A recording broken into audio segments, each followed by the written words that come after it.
আমায় বলে দাও, আমায় জানিয়ে দাও, আর কাছে কলেমার দাওয়াত দেবো, আর কাছে কোরআনের দাওয়াত দেবো, আর কাছে হাজানিয়াতে দাওয়াত দেবো, আর কাছে ইমানের দাওয়াত দেবো।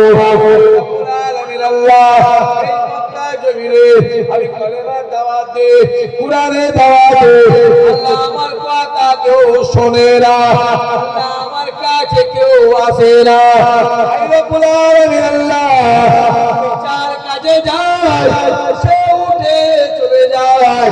আল্লাহ তুমি আমায় বলে দাও, আমি কার কাছে ইমানের দাওয়াত দেব, কার কাছে কোরআনের দাওয়াত দেব।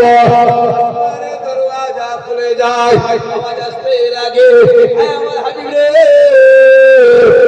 আল্লাহ জানিয়ে দাও, আমি কাঁদবেন না, আমি দুঃখ নেবেন না, আমি আল্লাহ জানিয়ে দিলাম এই দুনিয়ার জমিনে আপনি কলেমা দাওয়াত দেবে, কোরআনের দাওয়াত দেবে, হাদানিয়াতে দাওয়াত দেবে।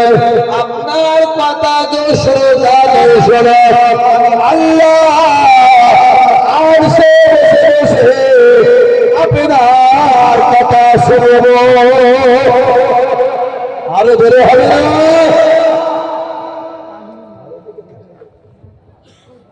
আমি আল্লাহ বলছি, আপনি বলবেন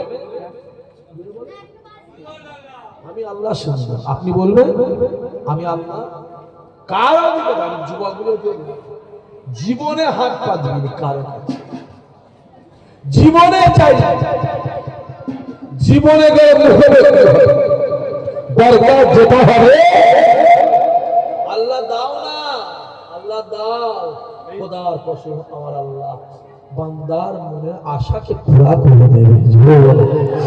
আল্লাহ নেই বসে আছে, একজন মায়ের হাজির হয়ে যায়, আসসালাতু ওয়াসসালামু আলাইকা ইয়া রাসূলুল্লাহ ইয়া হাবিবাল্লাহ হুজুর